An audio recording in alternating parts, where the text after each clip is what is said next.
Hola, hello, bienvenidos, and welcome to Latinx YC, where we discuss all things related to U.S. politics from a Latino, Latina, and Latinx perspective.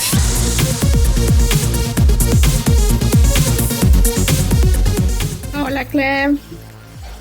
Hola, ¿cómo estás? Hola. ¿Con frío? Poquito. ¿Con frío por ahí todas? Sí. So hello, my name is Clemencia Herrera, and I am founder of Moira Studio, an advertising agency that works on political and advocacy campaigns that target Latinx. And I am Cecilia del Cid, environmental and social justice practitioner, Latin American, immigrant from Guatemala, community weaver, also working on media. And today we have a very, very, very, very special guest, la gran Nery Espinoza. Bienvenida. Thank you so much for joining us. Thank you. So Nettie is the managing director at NEWCO, and she was born in Mexico, raised in Texas, and Nettie is dedicated to amplifying the voices and issues affecting immigrant and diverse communities. Yes, we need that. Working families and marginalized populations in the U.S. and abroad. Her work to date has focused on national, state, and local issue and advocacy campaigns spanning social justice issues, particularly among communities of color, the Latinx community, and the immigrant community. Yes! We need more Netties. Thank you, Clem. Thank you, Clemencia. Hi, Cecilia. So nice to meet you. Thank you all for the invitation. I don't know if you can say the great, la gran, but kind of exaggeration there, but I'm very happy to be here. Well, I think you're great. So thank you again for coming and talking to us about this really important issue, very touchy subject, but you know, we are here to talk about touchy subjects. This is why we have this podcast. So what are we talking about today? We are talking about I think everybody knows about the name, but I don't know if everybody knows about what it is. So, Build Back Better plan. All right. So, I mean, I've been hearing about this for, over a year. More than a year, yeah. Me and Nettie were talking about this, during the pre-production, and we're like, do people even know what this is? So Nettie has been in the front lines working to get some information out about the Build Back Better plan. Tell me a little bit more about what you're doing with this plan. But she was like, oh yeah, we're gonna talk about this. I'm like in the trenches with it. It's like, all right, well, tell us what you're doing with that. Yeah. So I totally agree, right? Build Back Better. We've been hearing about it for so long, even from the campaign trail, right? It was like Biden's Build Back Better, we're going to build back better. And now there's a whole framework that was introduced late last year.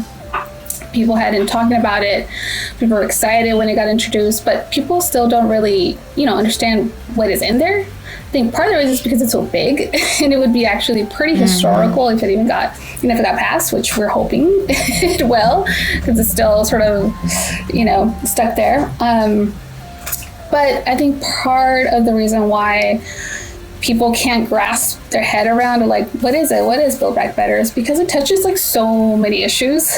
And they're all issues that Latinos care about and that Latinos will impact, Latinos themselves. So poverty, it's Affordable Care Act, education, climate change, universal PreK, right? It's all these different issues and they're all packed in there. And so I think that's why for people, it's hard for them to wrap their head around of okay, what does this mean for me, right? It's very policy driven. It's the nitty gritty. Yeah. So I feel part of the challenge, right, as we're talking to Latinos, is how do we deconstruct it? How do we make sure they understand all the different pieces that are included and how it's really going to make everyone's life better, but particularly for Latinos who, as you all know, are a big part of the U.S. They're the fastest growing population. We're young, so I think for the U.S., they can't build back better if the policies aren't including Latinos, if Latinos aren't going to be able to, benefit from these policies. And so I think Build Back Better is huge. And it would be huge for our community, if it were able to get passed. Yeah, so it's huge, but it's a monster. And like, I've had to read it because I've had to make ads for the Build Back Better plan. So, and it's a monster. It takes a while to to go through all of it, and it's very dense, right? Yes. So, at least like part of the job that we had was like sort of, desmenuzar, in bite-sized chunks, like what is it that the Build Back Better plan is about, and like how it can benefit people's lives. But I don't know if there's enough of it out there for people to really say, hey, this is really something that we want. Because like, right now, to me at least, it feels like the fight and the battle is just in like the hands of the politicians, and that's it. And then people are like, oh yeah, they're just like bickering over there in their White Castle, and like, I don't care, or like, I don't know why I should care. And it's like, if people really knew how life-changing these policies would be, people would be protesting in the street, going like, pass this damn plan, or calling their Congress people and saying, pass the plan, like, or, I just, just do more. So it's like, I feel like there's been some messaging issues that this plan has had from the very beginning, that and this I feel like you tell me how you feel, Nettie. This happens a lot when a Democratic president is in and they're trying to pass something historical. It's like the messaging is just like I think it's true. I mean, this one in particular, because it's so big, and people have taken pieces of it, right? You see a lot of advocates on immigration, from climate. You see all, people who work in education. Everyone's been, trying to get people out into the streets, trying to get pressure, et cetera. I mean, we know it's like, two of them, right, are sort of blocking this whole thing. But people have been trying to mobilize. Not naming any names. People have been trying to mobilize, right, and put pressure so this gets going. I think what's hard is that, we're in a pandemic. People have been like, they're stressing about everything else. It's like, oh, one more thing. And like, they see this stuck. I don't want to read this thing. Yeah, they see this stuck. And it's true. Like, I think Latinos are unmotivated, right? It's like, they're like, I know nothing's going to happen. Nothing's going to change. And I think that is a true sentiment that anyone that's working to do any outreach with Latinos needs to really pay attention to, because yes, like, Latinos are tired and they want to see results, and it's something that they're not really seeing right now. So give us an example of like what you think like one chunk of the plan would really benefit Latinos, just so like we start desmenuzando here. Okay.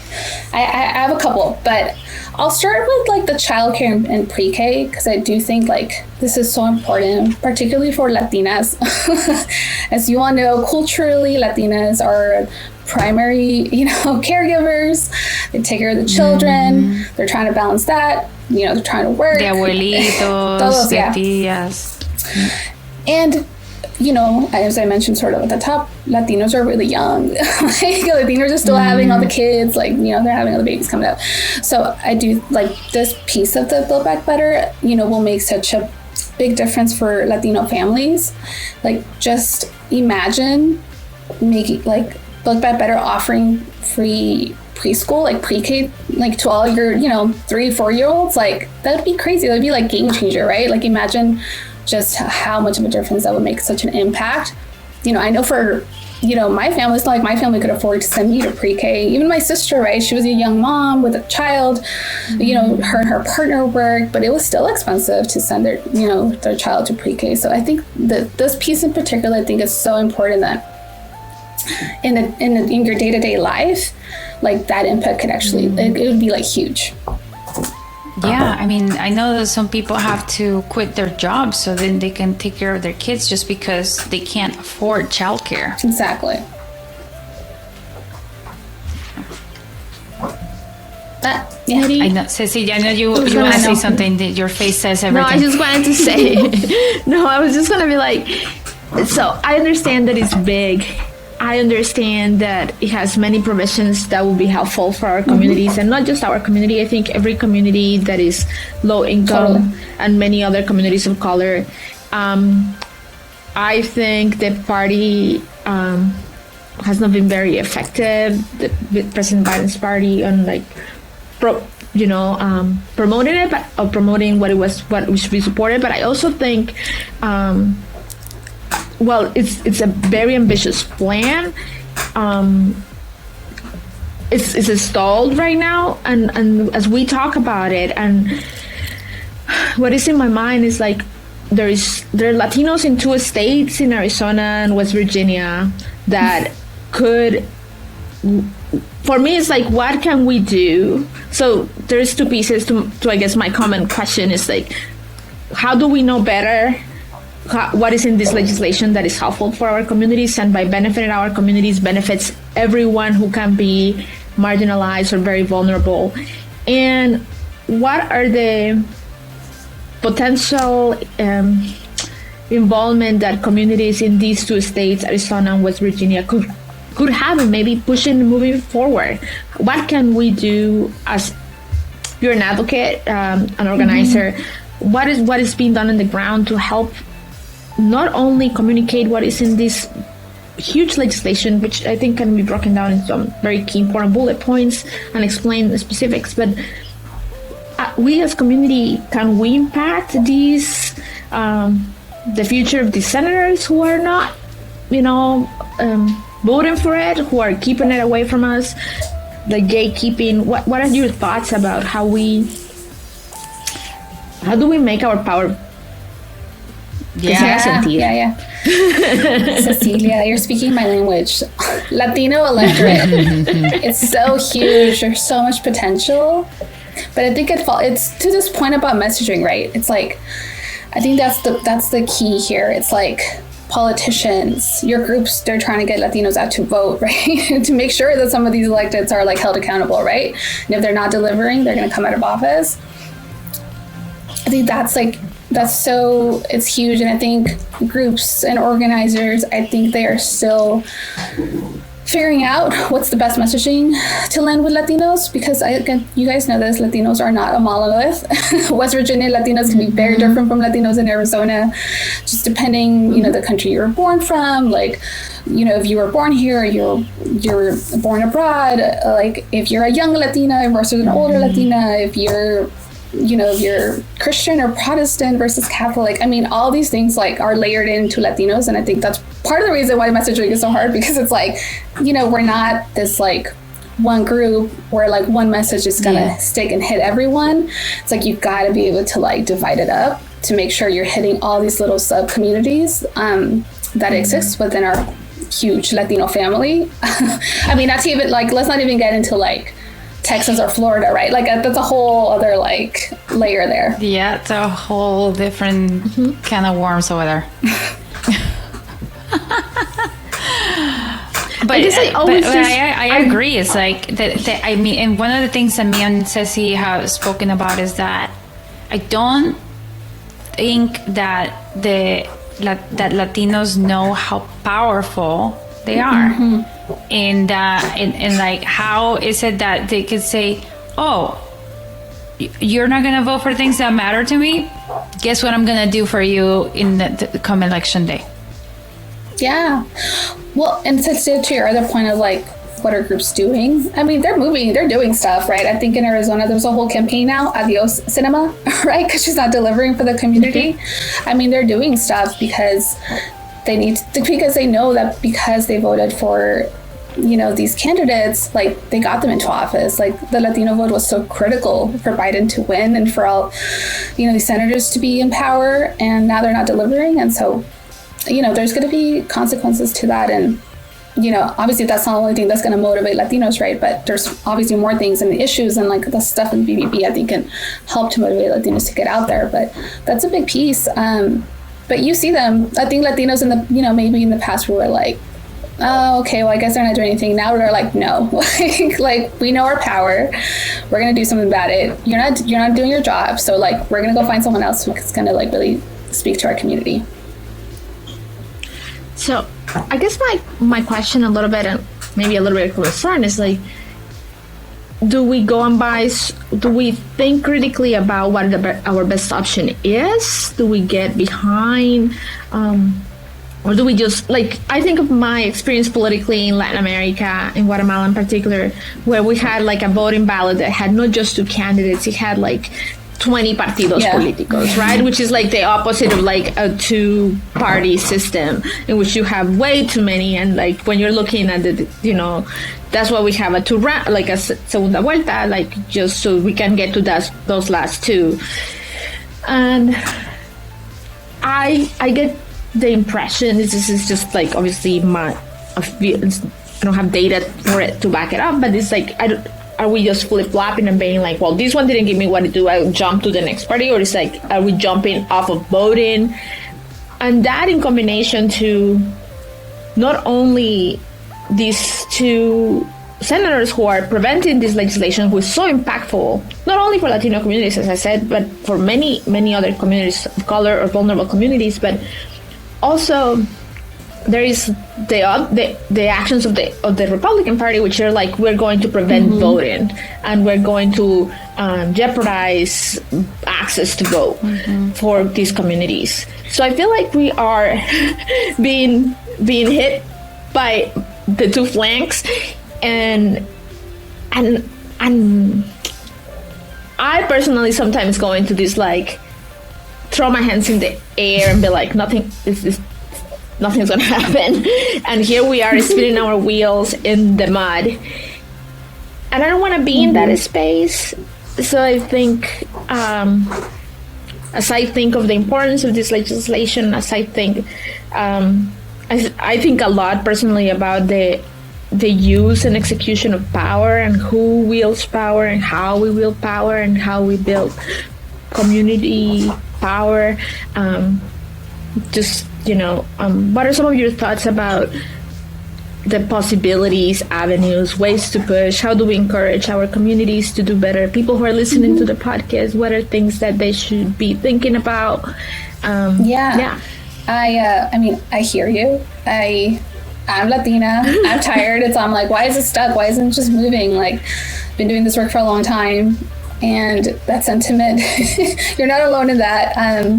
Even just going home, over the holidays, my family was like everything's the same, nothing has changed, and I'm like, like, what do I say, right? Because I'm like in it. But it's like, I think Clem said it. It's like we know our power. But you're right.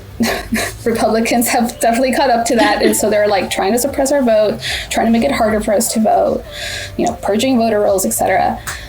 So that's like an attack. And investing a lot of money to get their votes too. Exactly. So at the same time, they're like, don't vote, don't, get up to the polls. But they're also not just like leaving Latinos out there for Democrats to just message, right? They're pouring a lot of money to connect with Latino voters and to be like, you know what, we care about you.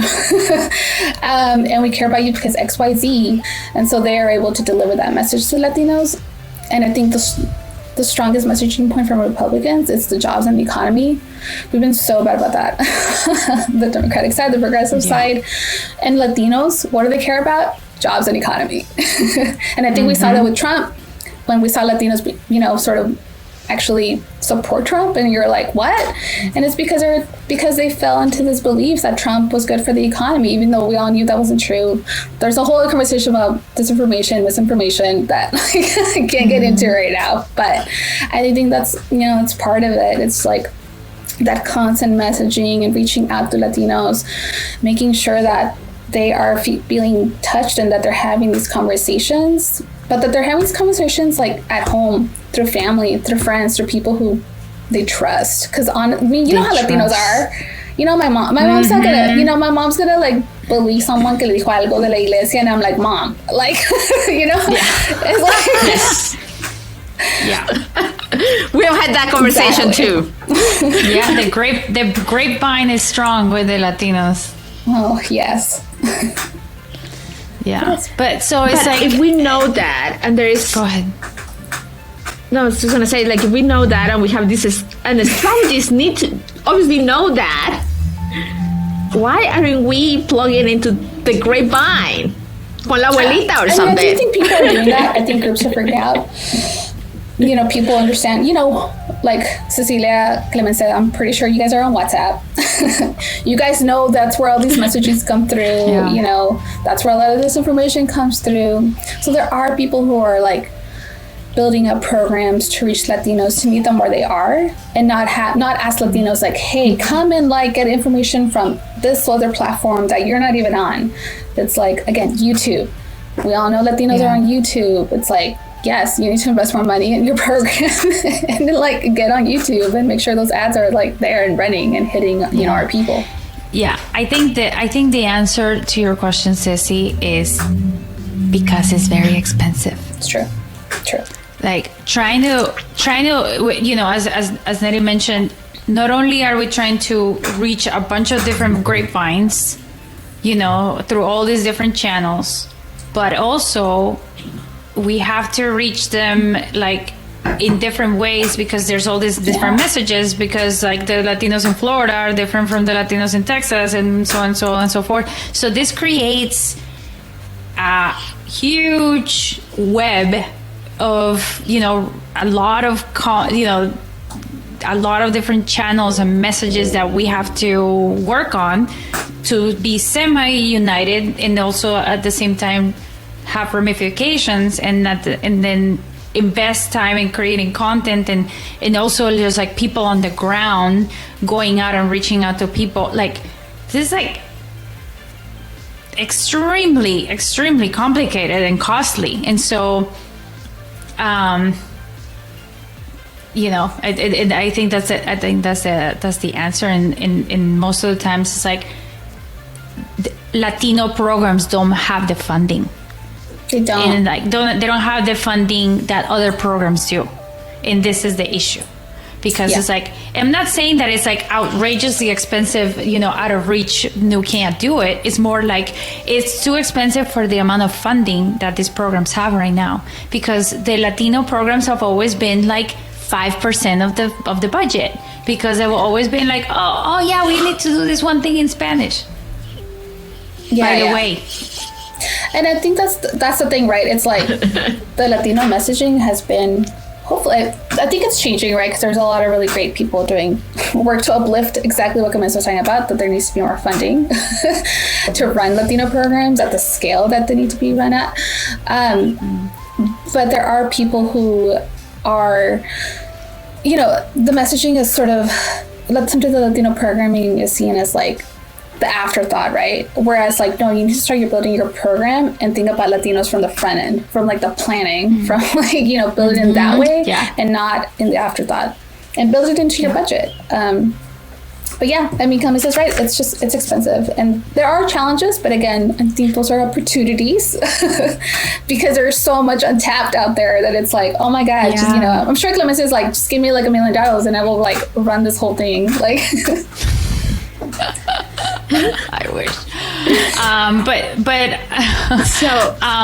But yeah, I mean, like, so my question is like, do you think that, I was just gonna say, do you think the Republican Party then spends more money in messaging on Latinos right now? Or I mean, they do. Okay.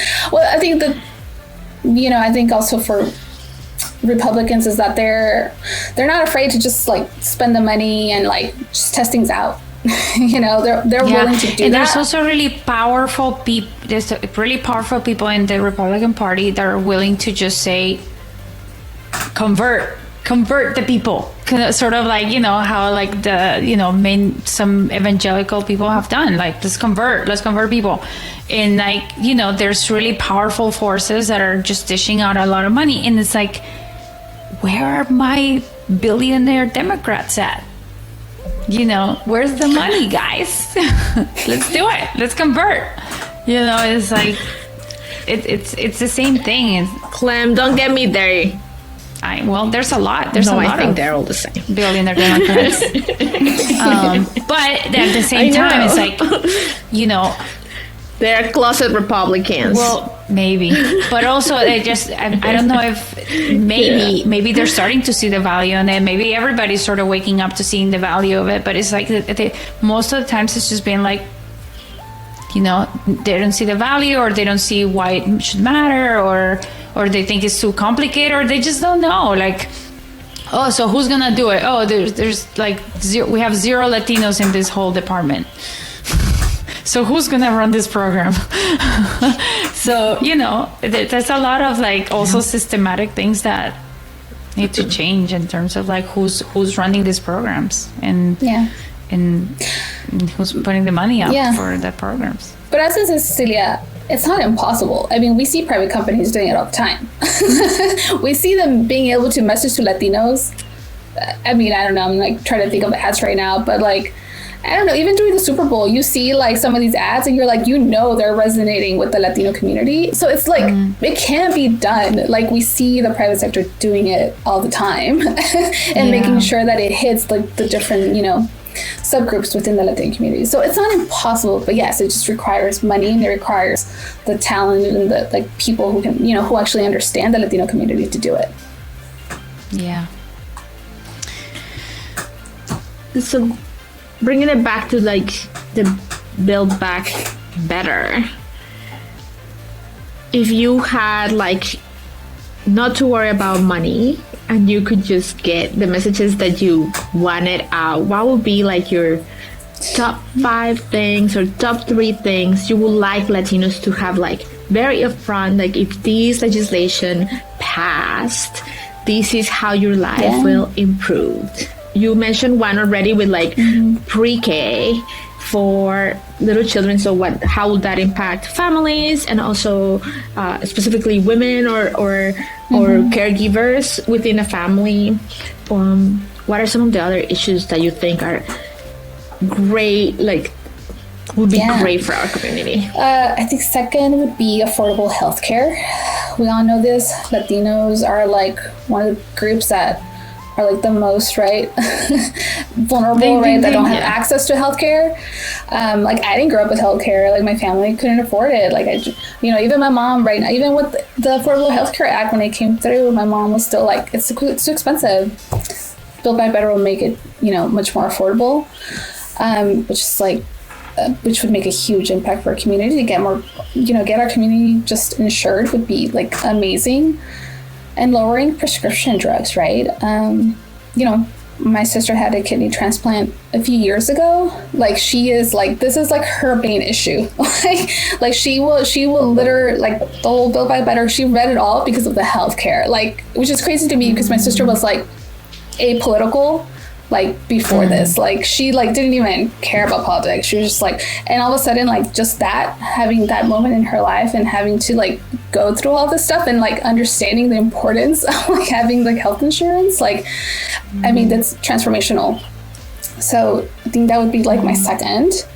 I think child tax credit. So many Latinos, even growing up in my family, that child tax credit made such a difference. It could mean like you can like buy groceries, you can buy like school supplies, you could buy your children clothes for the new year, you could buy bills, etc. It's just really, I think that's just so like it's so simple, but it's just like so effective. The child tax credit, and I think that would just be huge. And then I think, we haven't talked about immigration. And immigration's complicated, Build Back Better right now, because, the way it's sort of included, it's still not clear. There's been several attempts. Those have been a little bit shut down, but it would be a huge missed opportunity if immigration was not included in Build Back Better. It's trickier, obviously, because of the politics around it and everything, but that for sure.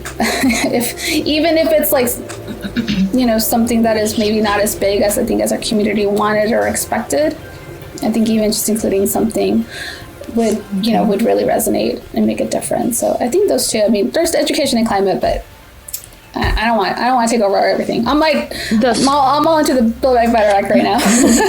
Yeah. So, is there still hope for the bill? I think so. I don't know. What do you guys think? I mean, if it only comes down to 2 congressmen, I just feel like it can be done. Like, it's just like, come on. Like, I think just like, change out a couple of provisions that they're, stuck on, and at least pass the important parts. I don't know.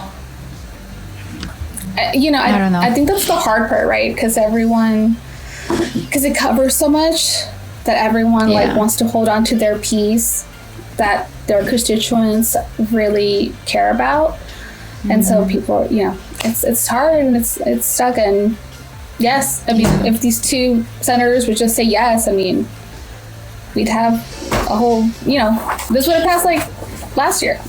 Yeah, that's the plan. Exactly. Yeah. Yeah. And another thing, just want to take like a couple minutes. Like, another thing that I noticed is that the media really only covers the drama. Like, they just want to cover the drama of the senators like bickering about this. They don't really cover about like, explaining what the Build Back Better plan is. Like, why is it important? Why is it important to Latinos? Like, I've done research, and it's like you barely see, articles out there that are really selling it, and like, Latinos read the media, and like, why isn't it like, why don't they pick up? I guess, I don't know, is it just because it's boring? It doesn't, it's not like, dramatic or whatever. I don't know.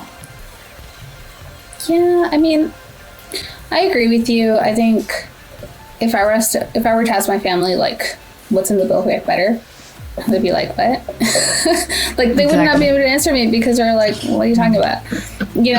Maybe they'd be able to give me a line, but yeah, it's true. I think that's where it's important, where our community, or even our leaders within our community, putting out op-eds, making sure that they're talking about this, right? They're in the news media or whatever. We just need more people out there talking about it and how it's going to impact and benefit the Latino community better and much more granular. But it's true that there's few people that are really talking about it in that way. Aside obviously from your advocates and your organizers who are like day in and day out, like messaging this out, Yeah. I mean, it's the media is so powerful in that way. And it's like, all I see, obviously everybody knows the names of the 2 senators that are against it, but they don't know what they're against, or like, why would they be against it? I don't know. It's just like, it's just so focused on the drama and like the things that are really not important, that are less informative. So I don't know. It's a shame, and I think like there's a lot of lessons learned, like in terms of the party. If they ever want to pass like big legislation or like life-changing things, like these are all takeaways to think about, and try to get people behind this plan from the very beginning, and not just make it this like thing really far away that the powers that be are dealing with, and I don't know what they're doing over there. It is like it without getting too stuck on like explaining legislation. Because like whenever you start, explaining from experience, whenever you start explaining technical things, people start having like out of body experience, Yeah. You gotta connect it. You gotta connect it to people's everyday lives, right? Like, how would this change your life, like on a day-to-day basis? And I think sometimes that's hard for a politician to do, right? Like, making sure that relays back, but. I know Cecilia, we were talking about earlier about some of the state and what's getting done on the ground, and I think that's part of it. And people are trying to message these and making sure these issues are connecting with people, and to Glemma's point about it getting stuck at the federal level, I think that's also why the state and local, policies and your candidates and your local elections are so important, because some of this stuff can move, right? You've seen paid sick leave, sick leave. I'm getting my little accent. Did you guys hear that? But raising minimum wage, those kind of issues, right? Cities have done that, counties have done that, states have done that, and I think people can feel that difference. And so again, I know stuff's happening if federal level gets stuck, but I think reminding Latinos that these are also local issues and that things can improve at the local level, at the state level, is important, for people not to lose hope. That's such a great point, because it's we've talked about this before. People always care about the president and the big things that are happening over there, but the local the people that they elect locally actually have a big effect on them and their lives, and they can pass things easier and with less red tape, and also those guys are actually very accessible to people. They're out there talking and because they just work with that district, and so the district is small enough that they can actually talk to a lot of their constituents way more than a senator can. So that's a really, really important point. I guess for me, it's also, I always think of how do we perceive what is the value of government programming. Just thinking of how much that is always portrayed as socialism, and how red scared Latin American immigrants are of that word, even though they don't understand that they live in one of the biggest the social democracies in the United States. The things that they like of this country are not gratis, are public. You don't go to K to 12 escuela gratuita, you go to escuela pública. These are There's not no such thing as free a free services. lunch. These are public services. We have there's a and I don't mean that they're not, that I think that there is as we think a lot about it, systems of oppression and language and how we frame things, how much we are in this idea of really still buying into the pulling by your own straps, demonstrating that you are here to do the work, that you are not here to collect, because there are so many myths about how immigrants or our community has drained the system, which is not true. We pay more taxes than some of these billionaires pay taxes. So I always wonder how our community perceives these policies, even though we know in the practice they really benefit us. Are we also opposed to it because the message on the other side is they're really expensive? How are we going to pay for them? And I think we never really explain how that's going to do. And I think a lot of us think of the government budget as our own personal checkbook. And if you run out of dollars in your checkbook, then you're in the negative, right? You're red and you own. And that's not how the budget, the federal budget is. And I think, as I think of this big plan, I have a lot of thoughts about errors that were committed between how they were decoupled from other bills, how they could have nudge other people in those directions, but I also wonder how our communities think about what does it mean to have a safety net that is not your family or your own private wealth, but a society that has invested in making sure that welfare for everyone is there, and how many holes have been poked through that net in the last 5 decades, and the messaging that has been filtering to us about being a user of those services. Do you think that impacts how... Totally. I think we saw this. I think this was really clear from the 2020 election, and Clem will probably have more to say here, but this was a beat out on the messaging, right? I think Republicans were really They did this very effectively where they messaged a lot of these policies as socialism, and it resonated with lots of Latinos, obviously, you know, in Florida and Cubans, etc., South Florida, but it resonated with other Latinos because Latinos, sometimes we have this mentality where it's like we do the work, put our bootstraps up, like we don't take a handout, like we're proud, right? It's like, we don't do that. Like, why would we want to support that?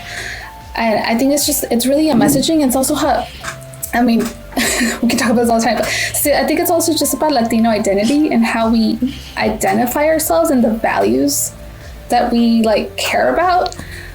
It's because it's fascinating to me. I mean, I see it just with my family. Like, they're like my little, like, when I'm like thinking about these things, because they all land at different places. One of my other sisters, she is one of these people who are like, why would we take handouts? Like, that's not even like, she's so, like, and she obviously also lives in Texas, but that messaging resonates with her of like, well, these are handouts. Like, why would we have these policies, right? And it resonates her in a way that, like, with my mom, like, she gets it because she's an older Latina and she's worked her whole life, and she's like, yeah, this will actually help me, right? So, like, it's true. Like, I think that is also just part of the messaging war around this stuff. But it's also just like, again, it just goes back to identities and the values and where we see ourselves fitting within, like, the whole American, like, U.S. population, right? I think for many of us Latinos want to identify as like white, right? Versus, so we're working with this whole like framework, right? That is also like flawed history, flawed memories, in which, like, there were never handouts back home. And if there were any, they were because there were bribes, and also there was a lot of corruption, and so it's like there's a lot of like historical issues that we have as Latinos that are really hindering us from actually thinking in a new way, and like from stealing from a page from the Europeans, like. They're like, I deserve this. I work my butt off. I deserve this welfare because I exist.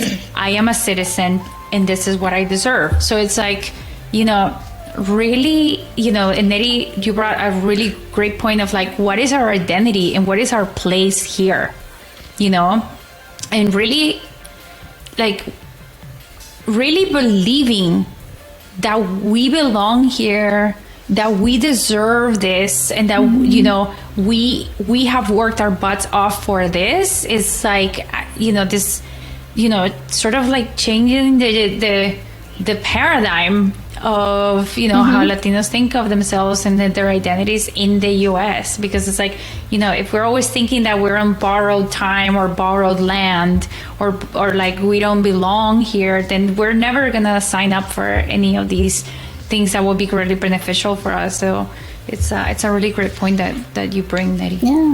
Yeah, totally. Well, and it's also just, I mean, this is why it's like, it doesn't even make sense, right? Because it's like, guys, Latinos are like the future of this country. And if you're not investing in our generation, like, what is the U.S. going to look like, 10, 20 years from now? Like, what is our economy going to look like? Like, it's also just, short-sighted, right? If people don't invest in Latinos, and these policies aren't helping, because the U.S., for it to be stronger, for it to be, continue to be superpower, etc., like, Latinos are a big part of that, and they need Latinos. And I think both parties know that. It's just that, it's like, I think it's just sinking in. I think those trends are finally like sinking in and clicking. It's like se le están prendiendo el foco a little bit. Yeah, no, that's a great point. And I think with that thought, we're going to leave it there. This was extremely interesting and insightful. Nettie, thank you so much for bringing your expertise and your and the experience that you've had with this plan on the ground, and seeing through the eyes of the people that are actually working. And there's a lot of things that I learned today, and thank you so much for sharing all that. No, thank you, Clemencia. Thank you, Cecilia. It was so great to be here, and I didn't think I was going to have so much fun talking about Build Back Better. Well, I hope all you guys out there also having fun listening to this. I hope that you don't think that this was. I'm sure people are gonna look at the title and be like, "Oh my God, who wants to hear that?" But I had a lot of fun too. And so if you want to reach out to Nettie, her Twitter handle is Nettie_Espinoza with an S. And also, if you want to follow where she works, is at NEWCO Strategies, NEWCO Strategies. If you want to keep up to date on social justice issues and political issues, and specifically about Latinos and people of color, right? So, and if you want to reach out to us, we are at LatinxYZ Pod. And we have the Twitter and the TikTok and the YouTube and the whole shebang. So Instagram. And also I have an email too, clem@latinxyzpod.com. Tell us what you think. I'm always saying that, but please tell us what you think. Also, please tell your friends that you had fun listening to three Latinas talking about the Build Back Better plan. All right? Go tell your friends. Yes. Thank you all very much. Gracias.